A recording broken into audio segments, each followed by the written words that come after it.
Welcome back to the Real Quick with Mike Swick podcast. Today we have Matt the Immortal Brown, a man who's fought everybody and a man who I shared my career with and also shared the octagon with. That is right. I fought Matt. For those of you who remember, didn't go my way.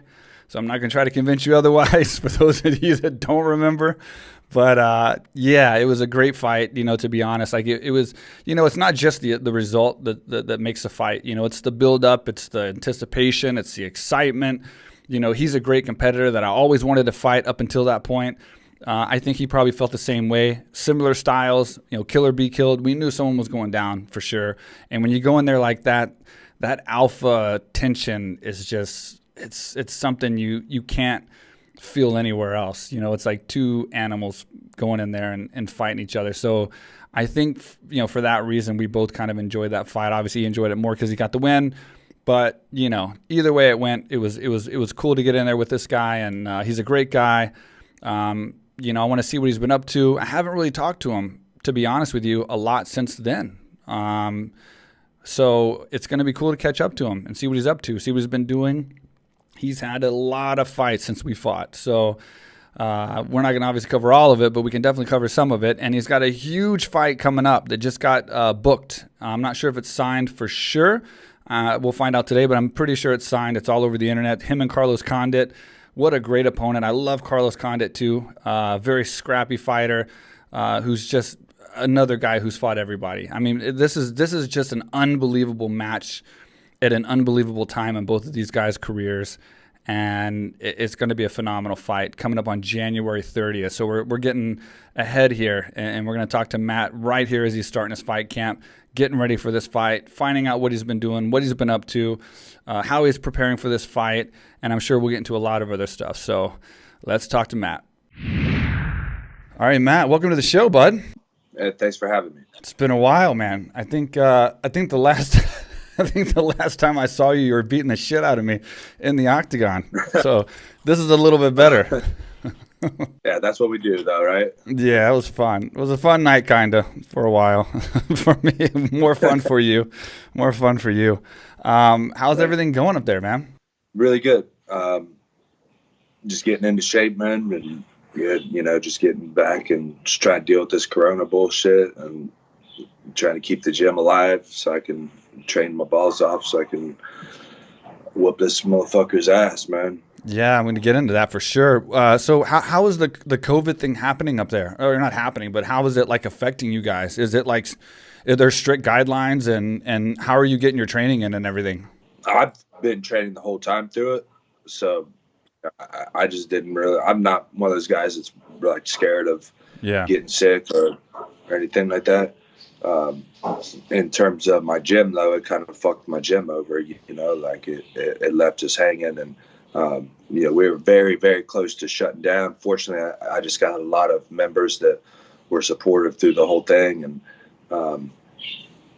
they really stepped up and like had people paying other people's memberships. And, it was very impressive from my members what they did. So the gym just barely stayed alive. And today they're talking about another shutdown possibly. So there's a press conference later today I'm going to find out about. So, but in terms of my own training, I mean, you know how it is, man. All I need I don't need anything at all. I walk outside and train, I go shadow box and jog through the streets. And, so there's never no excuse for me not training, but for my gym members, it's different. Yeah, man, it's good to hear that, things worked out with your gym, man. Like, I have a gym here. I was like, my optimistic ass came over here and built one of the biggest gyms in the world. And then all of a sudden Thailand decided, they decided after the COVID virus to shut the borders down and all my customers can't come in. And so it's been like literally 8 months of no customers. Like who in the world could predict that? And it's like, that was like no part of my business plan to predict that I was going to be shut down for like 8 solid months with like we were shut down maybe 3 months completely, but then like the rest of the months, everyone's kicked out of the country. So it's like only the few foreign locals. And so it's like, we have like, I don't even know, not that many customers. So I feel you, brother. It's tough, man. It's tough. And then the worst part is we don't know how long it's going to go. So it's like, it'd be one thing if it's like, okay, February, everything's gonna be back to normal and we can resume our lives and get back on track. But it's like, there's just no way of knowing because it's all agenda based, I think. And I think that it's just like, it changes every day, and like, it's just so frustrating, man. So I feel you, and I'm glad it's working out, and I hope it continues to work out for you and relieve that stress so you can focus on your fight. Yeah, I appreciate it, man. What is it like over in Thailand? I forgot you had a gym over there. Yeah, I was going to ask you too, man. I know you wanted to come to Thailand. I know you're a fan of Saenchai and those guys, and you watch a lot of Muay Thai, and you wanted to come to Thailand. Did you ever? You never made it, I guess, right? Yeah, I've never made the trip. So, you know, my Muay Thai coach kind of brings it to me, I guess. You know, he's lived over there for 15 years. You probably know him, Dorian Price, and he brings it to me. So, but I've always wanted to make the trip, and I hope to someday.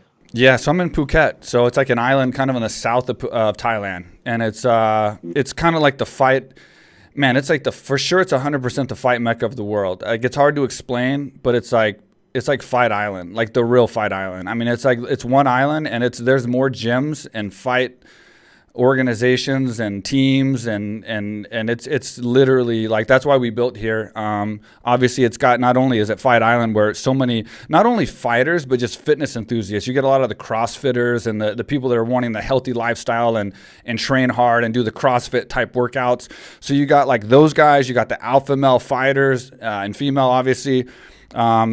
And then it's on this beautiful island. So you got like the serene environment with the waves and the islands and the food and the coconuts and the monkeys and all the crazy animals and stuff. So it's just kind of a perfect environment. And for me, like, it kind of ties back to our fight. Like, I came back and I'd already planned to like I never planned to fight so long. I wanted to fight long enough to do something else. And then my goal was to build, I've been coming to Thailand for 20 years. So my goal was to build a big gym in Thailand and eventually do that. And so I had like a big injury and had 3 years off, came back and fought UFC on Fox 4 against DeMarcus Johnson. And that was supposed to be my big fight, my big, hopefully big win, and like cash in and then come over to Thailand, start building, you know, AK Thailand. And then after I got the win, that's when I got the call from Joe Silva. And he's like, hey, UFC on Fox wants you again for UFC on Fox 5, Matt Brown. And it's like all those things together didn't greed set in. Because like I knew, my eyes rolled back in my head when I got that call, because I'm like, I know I'm going to say yes to this fight. But like, I want to go back to Thailand, but it's like, I wanted to double down. You know what I mean? Like, it's like the greed in me, because I knew you were such a good fucking fight for me, because you're a good fighter. You're pressure. You're a striker. You're like that same DeMarcus type fighter, but at a higher level of like, you know, I knew it was going to be exciting. It was going to be good for the fans. And I had a chance to like double down and get a bigger win and like, you know, finish even stronger, or get a loss and kind of ruin everything, kind of as far as my legacy of my retirement. So my greed set in. I doubled down, stayed, fought, and yeah, you finished. Was that your last fight? You know what? It wasn't, but technically the DeMarcus fight was supposed to be my last. Then you ended up was going to be my last, and then my competitiveness, I hated losing on that term. Yeah, I hated losing by knockout. That was the only fight I've ever been really knocked out. Like, I've never been put to the hospital before. I've never had to go to the hospital for a checkup because, you know, my injuries or whatever in any fight in my life. So that was a devastating loss for me. And so I didn't want to end on those terms for me. You know, I know you can never predict how you're going to end. So I had one more fight after I built the gym to kind of promote the gym, have fun. It was a Conor McGregor card. I fought a tough guy who was like a lot younger than me, and it was fun. I lost by decision, but it was a fun fight. And I wasn't going out there to try to be a champion. So it wasn't like I was, you know, it was fun. And it was a good way to kind of like wrap it up a lot better than your fight, even though you were a great opponent. And it was a great night and it was a great show. I just hated that, you know, as you know, you hate having a bad loss. I know you've talked about having losses before where the Ellenberger fight, I think you said, or something, where, you know, you hate those losses where, you know, they hit you in certain areas. And so I wanted to come back and do something else, but it was a good match, man. It was good that we got to mix it up, and I'd wanted that fight for a while with you because I just think our styles match so well going in there. And what was your thoughts? Like when they called you and asked you to fight me, what were your thoughts on that fight? Well, I think, like I told you, you know, I was a fan of yours for a long time. Man, I love your style, you know, the fast hands, and I was nervous, and I was like, this could go one of two ways. Somebody's getting knocked out. Yeah. So, I didn't really, it was a long time ago. I've had a lot of fights, man. I could barely even remember it at this point, but yeah.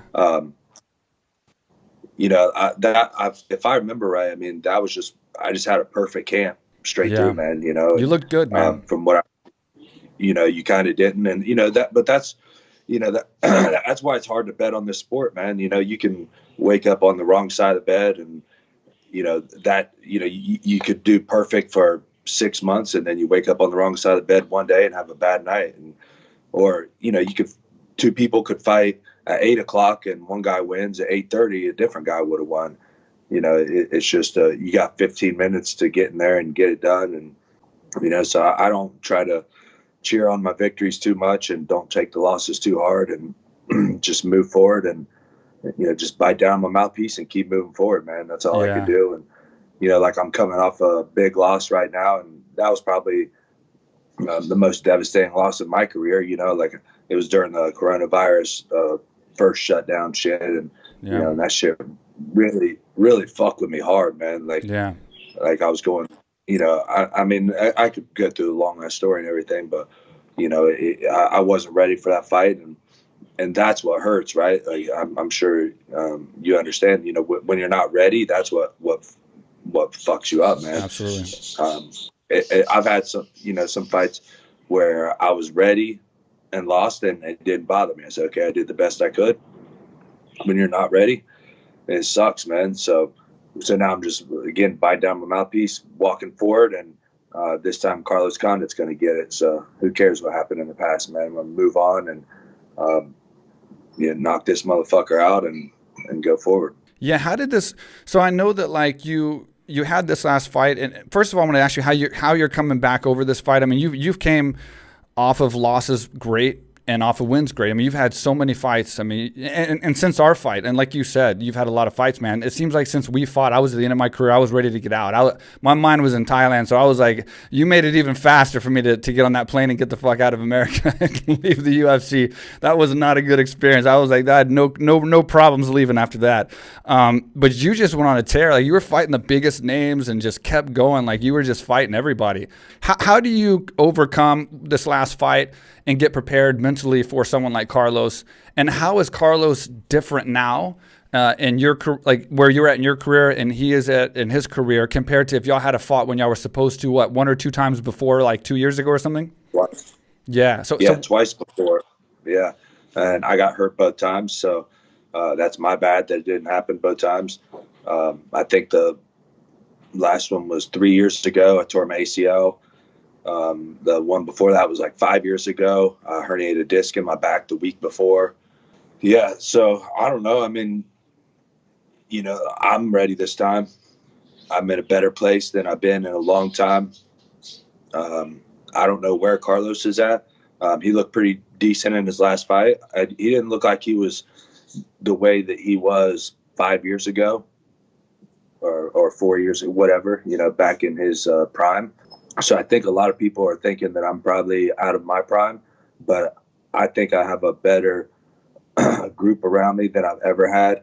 I built my own gym where I was no longer going to other people's gyms and kind of following their systems and doing it their way.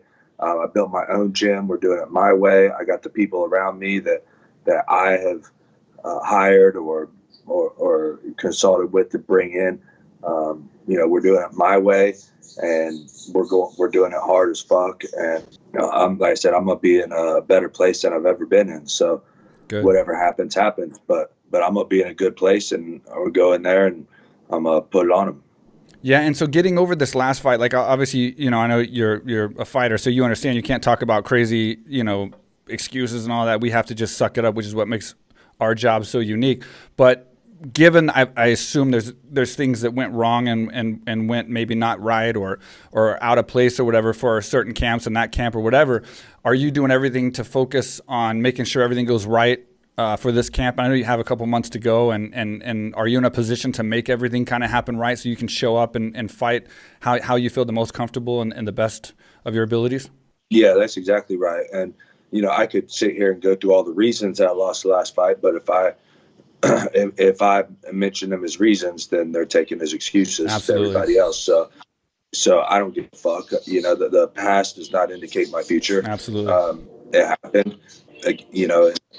Miguel Beza, the guy that I fought last, he's a up and coming guy, and to be straight up, I just underestimated him. I thought I'd walk in there and knock him out right away, and it'd be a quick night. I almost did, but I didn't. So good for him.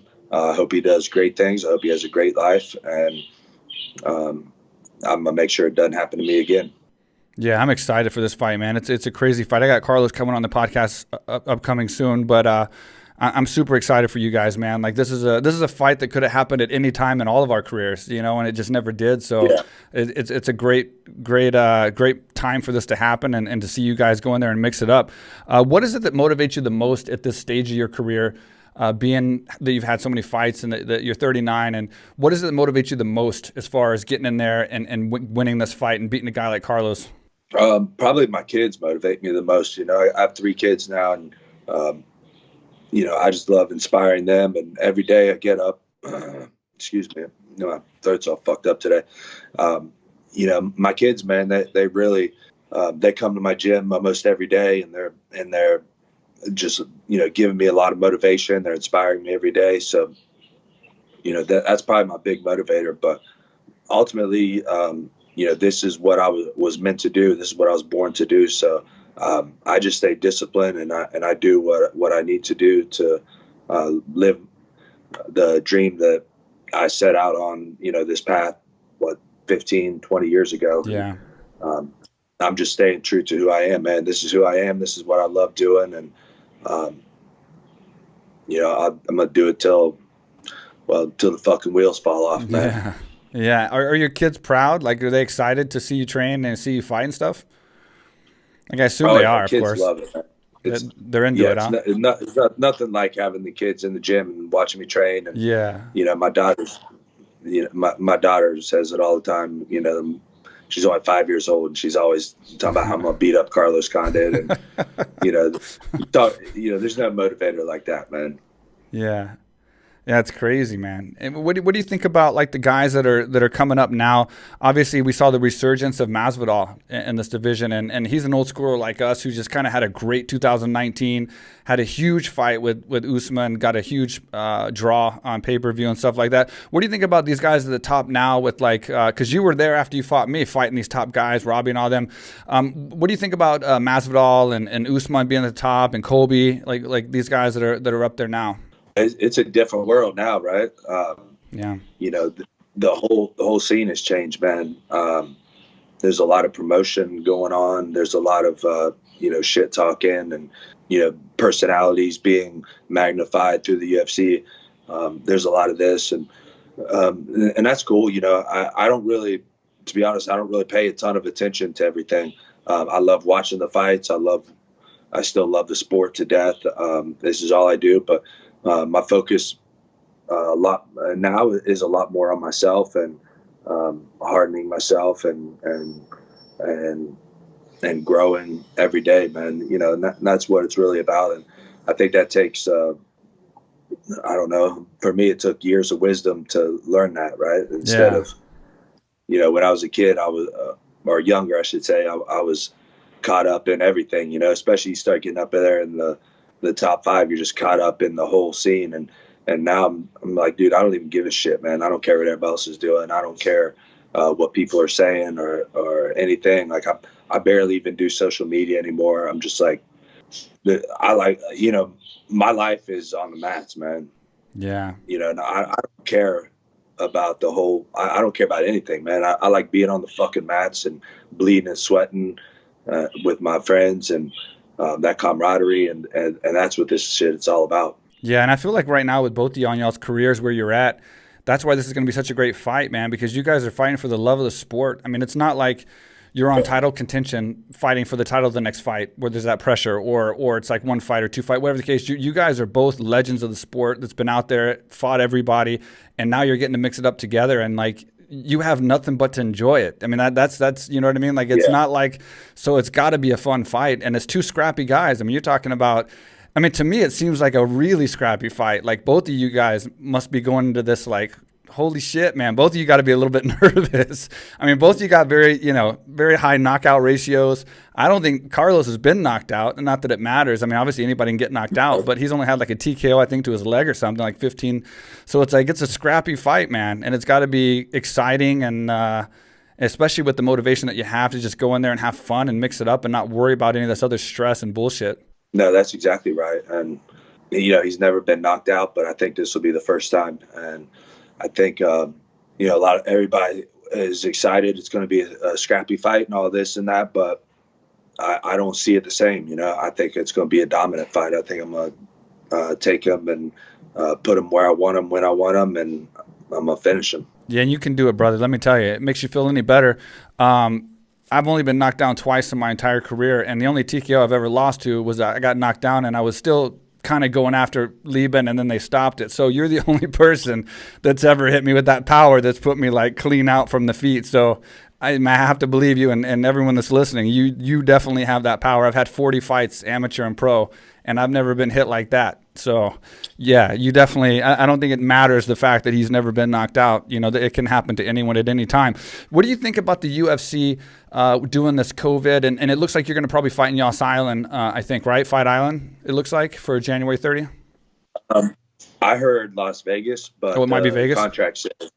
The contract says TBD, so right. I assume they're kind of leaving it open-ended just in case. What do you think about the whole, like, the way the UFC's carried on with this thing? I know you fought in Jacksonville or whatever, and it was probably similar, but now it's like Star Wars. I mean, it almost, the way they quarantine people and they're wearing spacesuits and doing this whole thing in you have to stay in your room for 2 days. What do you think about that? And like, how is that going to affect you? I don't know how your fight week is, and like your travel thing in case you have to go to Yas, or whether it's Vegas or whatever. Is it going to affect you any, or is it just going to be just a process that you're going to deal with and be another day? I'll tell you, the first time when I did in Jacksonville, it did affect me some. It threw me off a little bit. Like, I've had so many fights in the UFC. I kind of just have a routine. I'm just used to a certain way that things are done. And I'm one of those routine guys, like I get up at the same time every morning. I go to the gym at the same time. And that routine helps me. And one of the things I'll be focusing on, particularly for this fight, is to be more adaptable. I think that was a mistake I made in my last fight. Like, no crowd threw me the fuck off. I mean, I like you said, I got like 40, 50 fights, probably closer to 50. A lot of them aren't listed, but, I've never not had a crowd, so, and then I go in for the first time, I don't have a crowd, and it threw me the fuck off, man. And I can admit that. And I think that's important to be able to admit that so that I can go in there and fix it this time. Nothing's going to throw me off this time. I'm focusing on, or I'll be prepared for any distractions that come. Whether it's quarantine or, maybe, or if, maybe Carlos gets corona and I get a different opponent. I mean, we just don't know what's going to happen. So I'm going to focus on myself, be prepared, and be ready to go in there and fuck up whoever stands across the cage from me. Yeah, I hear you, man. At least you got that out of the way with the Jacksonville thing. And it'll probably just be minimal changes since then. All right, I want to thank our sponsors really fast. And our first is Manscaped, the official trimmer of the UFC, and now the official trimmer of the Real Quick with Mike Swick podcast. The best below-the-waist men's grooming product on the market by far. Precision-engineered tools for your family jewels. And you can get 20% off right now at manscaped.com. manscaped.com by entering code QUICK at checkout, and you get free shipping as well. So you get 20% off plus free shipping, and because you enter the code QUICK, it lets Manscaped know that I sent you through the podcast, so you support the podcast, you get a great deal, it works for everybody. And as always, this podcast is brought to you by AK Thailand, the world's premier luxury training resort here in Phuket, Thailand. Any information that you need can be found at akthailand.com, or if you have any questions, info@akthailand.com. And if you're not familiar with the gym, here's our commercial. What's up, everybody? I am here in Thailand. This is the first time I've ever been here. Been dying to come here for years. Mike Swick, he's one of the big reasons he's been trying to pull me down here. What he built down here AKA Thailand is incredible. There's people here from all over the world.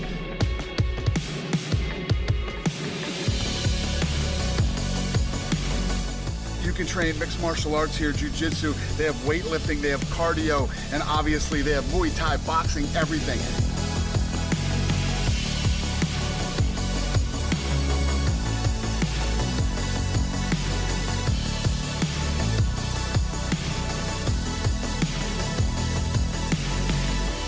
I'm telling you guys, I know everybody wants to go to Thailand because Thailand's so cool, but you can't come to Thailand without coming to AKA Thailand.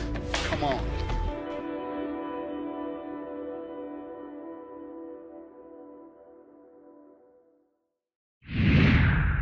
What do you think about guys like Khamzat coming in, like in that division too, and getting such big hype so fast and rising so fast? And then how do you break that fight down with him and like Leon Edwards, being that Leon is a tough ass 170? I mean, like, that's a huge test. Yeah. I mean, talk about checking somebody's hype. That's going to check it for sure, you know? Yeah, it's going to be interesting to see, because I don't think that Khamzat has fought anyone that's going to bring what Leon brings. So we're really going to find out a lot about Khamzat for sure. And I'll tell you, man, they've hyped a lot of people before, and I always questioned it at first, you know, like Conor, for instance. Yeah. You know, I never thought he would do what he did. I didn't see it. The UFC, these guys, they got an eye for that shit. You know, Dana and Sean, those guys, they got an eye for it, man. So I don't take away from what they see anymore, man. They seem to really know what they're doing on that. So this Khamzat guy might be all that, man.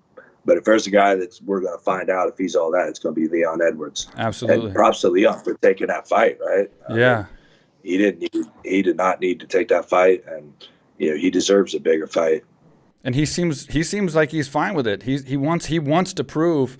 And I guess, you know, it does help. And I know he's not like a huge ranked fighter, Khamzat. He's got a lot of hype, but because of that hype, it does help Leon. You know, it doesn't like hurt him to beat this guy if he beats him. You know what I mean? Like, it's gonna be a big win for Leon if he does get through Khamzat and destroy that hype. So I think it does, play to his advantage in that regard. But yeah, you're right. I mean, he could wait it out and fight a different guy, and Khamzat could be the real deal. And if he derails, you know, Leon's in trouble now. Now Leon's got to crawl back up to the top against a guy who could be the next Khabib, and yet he's got to still crawl up to the top as if he wasn't. You know, he's just an unranked fighter. Yeah, and if Leon beats him, I mean, you know, a lot of people are gonna be like, "Oh, the guy was just hype," you know. Yeah. So exactly. Yeah, so props to Leon, man. You know, he's a soldier, bro. So, you know, and he I like that he hasn't changed who he is. You know, he's not trying to be a Chael Sonnen to get a title fight or something. You know, he's just keeping on, and he's fighting his heart out and putting on great performances. And you know, props to him, man. I hope he gets what he deserves. Do you think it's going to be a good fight with Conor and Poirier as well? You think that's going to be a good match the second time around? Man, it'll definitely be a good fight. And I lean towards Poirier this time. Yeah. I lean towards him, maybe like 60-40. Just, you know, the fact he's more active, and, you know, Conor just isn't active enough, you know. Poirier's going to be in there. Poirier knows what it's like to win and lose. I think he's found his rhythm a lot better. Of course, Khabib put a stop to that, but that's Khabib, you know. Yeah, it's a completely different style matchup. And but I think Poirier knows a lot better now who he is. He's more confident. He's more comfortable in there. And I think if he gets ahead of Conor in the fight, that's what's going to really be a problem for Conor to come back. Yeah. You know, if he just gets ahead a little bit, you know, gets a few points racked up, and then Conor's, you know, he's going to be questioning himself. Whereas Poirier could get down a little bit, and he's going to keep fighting on. Yeah. You know, and that's all speculation, but that's what I see. Yeah, I think Conor's got to be really strong in that first round, and he is. He's good in the first anyway, but he's got to be real good and put some big damage in there. And with Khabib's retirement, I think, you know, I'm his teammate, and I still don't know. We all don't know what's going to happen as far as him coming back, but I think that rides a lot on that fight with Conor and Poirier. If Conor wins, I think that would be one of the biggest fights ever, is that rematch between Khabib and Conor. But what do you think about that with Khabib retiring? Like, I mean, if he does, whether retires or not, what do you think about the fact that he's retired now, kind of at 29-0, only losing a couple rounds? Like, what do you think about that? I mean, it's pretty crazy to have someone of that level be in our sport today and kind of like walk away like that, you know, whether he comes back or not. There's probably not a champion that I look up to as much as Khabib, man. Yeah. The way he carries himself. You know, I may not agree with him on everything, but the way he carries himself, the way he holds true to his honor and his morals, and he's just a savage fighter, man. Fucking love the way he fights, and I love the way he carries himself. So if there's a fighter to look up to, I think it's Khabib. Yeah, and then there's talk now with, like, just recently, as of the last couple of days. I mean, it started immediately when Khabib became the pound-for-pound greatest. And I know you've had this discussion before a long time ago about Jon Jones being the pound-for-pound and your thoughts on that. And then Jon just took immediate assault on Khabib, you know, and, like, I'm with you at your thoughts back then. I don't know how your thoughts are right now, but I feel the same way. Like, I love Jon Jones. I think he's one of the best fighters that the sport's ever seen, and has the potential, or had the potential, to be one of the best. But I think that when you do cheat, and you know, whether he says, I mean, his comeback is that, you know, it got overturned or whatever, but he has 2 fights on his record that got overturned and aren't wins. And I think one was for disqualification, which is a cheating move. I mean, there should be a flaw for choosing to cheat during a fight and it going to the other opponent. There should be some slight flaw for that. And then obviously the overturned fight because of the failed test. Then obviously the controversial wins, then you got the loss of rounds, and then all these things. I think, you know, Khabib is definitely pound for pound, and I don't think there's an argument. And I think DC's correct in saying when you cheat, you kind of take yourself out of that predicament. And even though Jones has came back and said, well, DC, you know, it was a weird comeback, but he's like, you know, you lost your fight and quit. I mean, come on, DC isn't trying to say he's the GOAT. Yeah, of course he can quit. He retired. He's 42 years old. That's what you do when you get 42 years old. You quit, you retire, you know? But it's like, what's your take on this whole thing with him coming back like that and being so petty? Because, like, I'm surprised of his level and nature that he's so petty about this and doesn't see that when you cheat, like, what other sport allows you to cheat and be one of the greatest? Right. And I mean, I agree with DC on that, and I agree that his record is tainted, but also I think the whole pound for pound debate is a fruitless debate too. I mean, it's it's ridiculous. It's a fun thing to talk about, you know, like this and everything, but you know, what does it mean? You know, it doesn't go anywhere. But yeah, I totally agree. You know, if you look at the greatest ever, I mean, if you just look at resumes, you got Jon Jones, and if you look at behind the scenes, then you got Khabib. Yeah. Or really, I lean more. I personally, personally lean more towards GSP. I know he's got, you know, his couple losses, you know, which of course he avenged right away. But when I look at just a holistic athlete, and the way that we watched him grow, the way that he's performed, the way he carried himself, you know, I just holistically, to me, GSP's the greatest ever. Of course, you know, when you look at objectively resumes and stuff like that, I mean, Jon Jones is easily the best. Yeah, I think it's a division kind of, because it's like, I think when you talk about a GOAT, the greatest to ever do it, I think that's so opinionated, right? I don't think anyone's going to always have the same opinion. That's a very opinionated kind of thing. It's not an official ranking. And when you say pound for pound, it is Khabib. I mean, there's no question, because Jon Jones gave up his title. He's not even like in the pool right now. So Khabib technically hasn't given up his belt yet. You know what I mean? So of course he's definitely. So that's why I think this whole thing is kind of silly in regard. Like, I agree with you. It's kind of silly anyway, because GOAT is kind of opinionated. You know, there's going to be people that's going to think the greatest is going to be, you know, my opinion is what I said. Yours is what you said. But I do think, you know, there's flexibility in that opinion there. You know, it's not like an official ranking, you know, it's going to like carry on and, you know. Right. Yeah. It doesn't mean anything in the end, but, you know, and we can't forget about Anderson either. Yeah. You know, you look in his prime, you look at his run in the day and the way he toyed with people. Yeah, absolutely. You know, again, you know, we've got to look at it more, or I look at it more holistically. You know, again, if you look at just simply the resume, I mean, Jon Jones has the best resume. I mean, he beat so many champions, and but if you look at, you know, how we beat guys and you know, the close rounds, you know, some of them are older too. A couple of fights. Some of those legends were like a little bit older. Yeah, there's that, and then, you know, there's a couple fights that some people would say Jon Jones lost, right? Yeah. Was it the Thiago Santos? I mean, a lot of people thought that he lost that fight. Absolutely. And I think there was another one that's not coming to mind too, where, you know, it was kind of debatable. Yep. You know, that there was, you know, we look at like Anderson. I mean, he knocked the motherfuckers out. A lot of people, and then for a long time. For a long time. You know, again, that's why I always go back to GSP. You know, like, I mean, he dominated round after round, and I think Khabib is, you know, again, my own opinion, when I look at him holistically, you know, Khabib is right behind GSP, and if he keeps fighting, I think he would surpass him. Yeah, there's just a lot of ways to look at it. I mean, like I said, like that's a great point you made with Anderson. I mean, if you look at people and can actually pinpoint their prime, that would be a whole different argument than what happens now, because these guys fight out of their prime. I mean, he just lost Uriah Hall. I mean, I love Uriah Hall. I think he's a great fighter. I don't think Uriah Hall would beat Anderson Silva back when I was fighting, when I was a middleweight. That would be a whole different fight. So it's like, you know, if you put all these variables in there, there's a whole different kind of formula.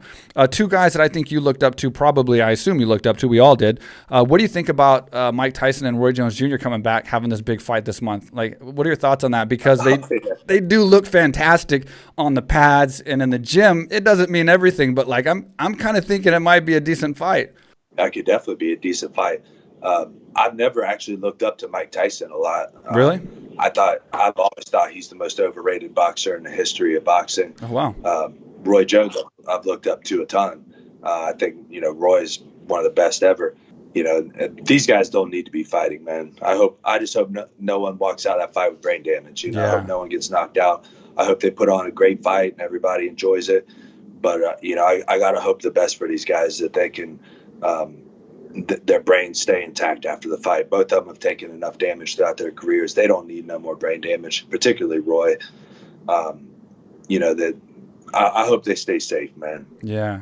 And you too. I mean, I know you had an issue with concussions and you're worried about your brain, and now you're getting into another fight that's going to be a scrappy slugfest for you. When is it going to be where you're going to be, I know you're going to say, or you said before, till the wheels fall off, but I mean, you obviously care about your health and your children and stuff like that. What is it going to take for you to kind of say, okay, you know, maybe it's time to move on, and this has been enough. This has been a fun ride, and the wheels have fell off, per se. Yeah. Well, at this point, I take each fight each fight is probably my last fight. You know, just think of it that way. That's kind of how I look at it at this point. And then after the fight, I worry about, you know, the next step. But, you know, like as of right now, Carlos Condit's my last fight. Yeah. And that makes it fun, because, you know, you usually want to give your all in your last fight. So, I mean, that definitely is a good thing to do when you go in there. Yeah, that's exactly it. And there's probably a higher likelihood that this is actually my last fight than ever before. You know, I've wanted to fight Carlos for a long time. I'm not going to, you know, announce a retirement or anything. Not go that far, but, you know, it's a pretty high likelihood. You know, this is it'd be a great fight to end on, to go out there and put on a great performance. So, you know, and I do have other things going well. You know, the gym's going real well, you know, so I'll be able to support myself in other ways. Yeah, I want to ask you about that real fast. But before that, since you were a Tough alum, so the tough season's coming back with you know, a new show and all that. What are your thoughts on that with the new season coming back and how that's going to do? And I love The Ultimate Fighter personally. Yeah. I don't watch it. I don't watch the whole show. I just watch the fights. But yeah, I love the show, man. I love the concept. I love the idea of getting these young and up and coming fighters chances to get in there. I love the Contender series. I probably like the Contender series more than the Ultimate Fighter, but I like it, man. I like how, I mean, it gave me life. You know, you too, right? Like, yep. You know, this is what gave us a chance to get to the UFC, and, you know, I probably wouldn't have made it to the UFC without the Ultimate Fighter. So I think it's a great thing. The only thing I don't like about the Contender series is, I think a lot of guys don't get contracts that probably could. Again, one bad fight shouldn't determine the rest of your life. Yeah. So, there's ups and downs to everything, but that's why, I really like the Ultimate Fighter. They get a chance to kind of be observed for 6 weeks or 8 weeks or, however long they do them now. And, a coach is around them all the time. They get to, get to know, Dana gets to know them really well and see what they're about and see what their skills are against a lot of different people. And a lot of times guys get a second chance while on the show, these things like this. I think it's a great platform in that regard. But I like it all, man. I love seeing these guys come up and do great things. Yeah, and I've shared a lot of stories with some of my Tough Alum guys from season 1, and I've had a lot of guys from other seasons on, as well as your coaches, Rampage and Forrest, on the show as well. Any interesting stories that never got told from your season that you had? Any interesting moments, or has everything been kind of spilled out there? I mean, can you remember anything that was interesting or unique or just cool that like happened during the show that didn't get shown and you never told? Man, if I thought about it, you asked me pretty quick. If I thought about it, there'd probably be some things. I know it's a long time. You'd probably attest to this too. The big thing when you watch the show is the editing. And every like major event that happens, I have to tell my friends and stuff, well, there was also this and this. You didn't really get the whole story there. And a lot of things that happen, you'd be like, dude, that was actually like 2 weeks later. Yeah. Even though when you watch it on TV, it was 2 minutes later. So I don't remember anything major. I had a pretty good season, man. We had almost all serious guys. I think we had. Yeah, it was. We had the Jeremy May guy that I knocked out was, kind of a jokester, but he kind of stopped after I knocked him out. And then Matt Riddle, he was a jokester, but he was also a serious fighter, though, and a very legit fighter and very tough guy. But other than that, I mean, we had a group of guys that were there to train and there to fight, and we all got along pretty well. Yeah. Yeah, I remember I was always trying to have secret conversations because they were always following us. So I learned how to cut the mic off on the little thing on the back of and they would always get mad at me because they were following us. So they'd always get mad and come find me and make me turn my mic back on. It was because I didn't want everything. Because sometimes, when you're in a house for that long, there's certain things you say you just don't want to be on TV. Not that they'd use it, but you just don't want it to be on there anyway. And they were always trying to the police, the little reality police would always come and try to find me and turn my mic back on because I'd forget to turn it back on. And then I'd be in the middle of the kitchen talking with everybody and they'd be like, dude, we don't hear what the hell you're saying.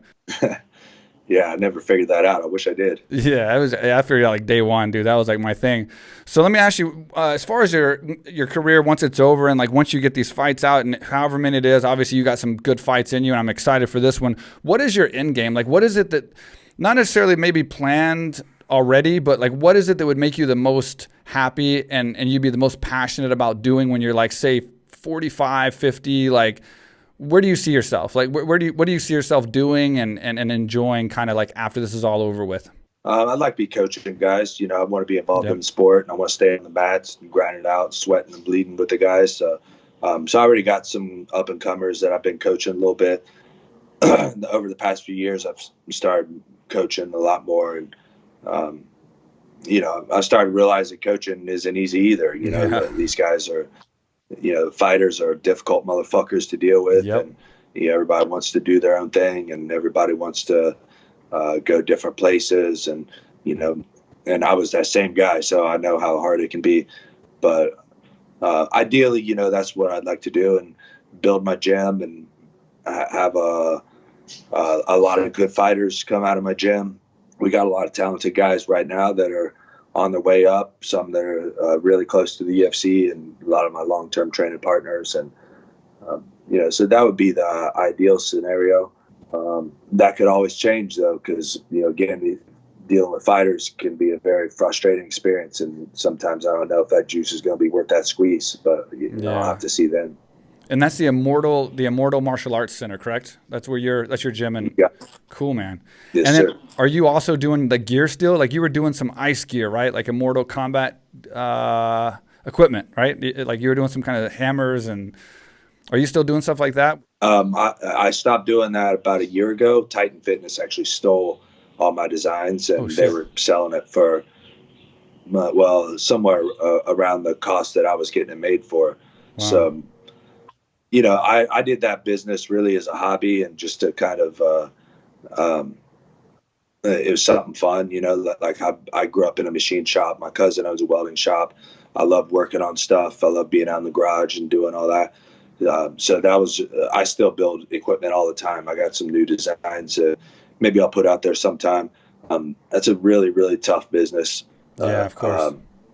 And everybody's like, you got a patent it or whatever. And, that doesn't do shit for you. So, so ultimately, I'm happy that my design was cool enough that a big company took it and, now it can get all around the world. Yeah. So kind of over all that stuff, but I never lost money on it, so I can be happy with that. That's good. Yeah, I'm glad your gym's going good, and you got some fighters coming up, and you're getting that experience, and it's going to be fun, man, and self-rewarding. And I know you want to come to Thailand. I know you want to come to Phuket and bring the family. So eventually, you're going to have to come. And when you do come, hit me up. Let me know. I will help you plan everything, and we will make sure that you come in and have the best time, get you the best hotel, the best location. You could train at AK Thailand. It's an amazing gym. We got a huge facility. It's like a compound. It's got like a restaurant and a Muay Thai area outside by the mountain, and it's got a huge indoor MMA. It's like a college campus with multiple buildings, but it's in the jungle. So it's like you'll have a great time. We'll have some fun. We'll do some training. We'll take you out in the islands, and I'll give you a ride on the boats, and we'll go do some really cool stuff, man. So whenever that time comes, man, and you want to take the family out there, hit me up, and I'll bring you over here, and we'll have some fun, and maybe we'll do another podcast in the studio. And I'd definitely love to catch up with you again before your fight, maybe if you have some time, and just do a quick one and see how you're feeling and seeing how things are going and seeing how everything's leading into this next big fight. Yeah, no problem. Sounds like a plan on both ends. Well, thanks, man. And listen, it's been an honor to share a career with you. It's been an honor to fight you. And no matter that it worked out not in my favor, but I enjoy every fight, man. Like I knew when I got into the sport that you're going to win some, you're going to lose some. And I cherish all those moments, the moments, the build up, the excitement, the hype. You were a great competitor, and it was great to be able to compete against someone like you with that intensity and that pressure and that got my fire burning, So it's been an honor to fight you. It's been an honor to know you and to share a career with you, and also to have you on my podcast. And we'll see you next time, man. I appreciate it, man. Yeah, and same to you. It's an honor on my end also, and hope nothing but the best for you guys, man. Thank you so much, brother. Absolutely. All right, Matt Brown. What a great podcast. It was so good to talk to him again. I haven't talked to him in so long. And yeah, man, he's such an intellectual guy. He's very serious, and that's the Matt that I remember, that intensity, that guy, that the killer be killed fighter that he is. And that's why I wanted to fight him, and we fought, and that's what made that fight so special for me.